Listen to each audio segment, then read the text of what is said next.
তো hello everyone, আসসালামু আলাইকুম। আজকে আমরা ভিডিও শ্যুট করতে এসেছি। তো দেখো আমরা কি কি মজা করছি ভিডিও শ্যুট করতে করতে। তো আমার পিছন দিকে নায়িকা আছে, না না না হিরোইন আছে আমাদের। এটা হিরোইনটা একটু নাচে নিল, আমরা ওর সাথে একটু নাচে নিলাম। এই দেখো আমাদের ছোট ডোন আছে, এটা ডোনটাকে দেখো নাচটা।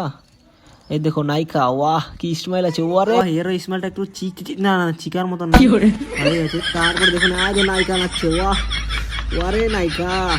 আয় দেখ আয় ছোট ডোন দেখো না, আয় দে আয় দে আয় দে। নায়িকাটাকে দেখো না একবার, আরে কি পোষ মারেছে। আর একটাই কথা বলতে চাই শুধু আমি তোমাদেরকে, কথাটা হচ্ছে আমরা এত কষ্ট করে ভিডিও বানাই তবুও তোমরা আমাদেরকে সাপোর্ট করো না। তো এই ভিডিওটা আমাদের আপলোড হবে কলিগ্রাম কাকা ভাতিজা চ্যানেলে। তো তোমরা আমাদেরকে অনেকেই সাপোর্ট করেন, অনেকেই করেন না। তো প্লিজ তোমরা সাপোর্ট করেন, তোমরা যত সাপোর্ট করবেন তো আমরা অতখানি এগিয়ে যেতে পারবো। তো তোমরা প্লিজ সাপোর্ট করেন। তো দেখা হবে নেক্সট ভিডিওতে। টাটা।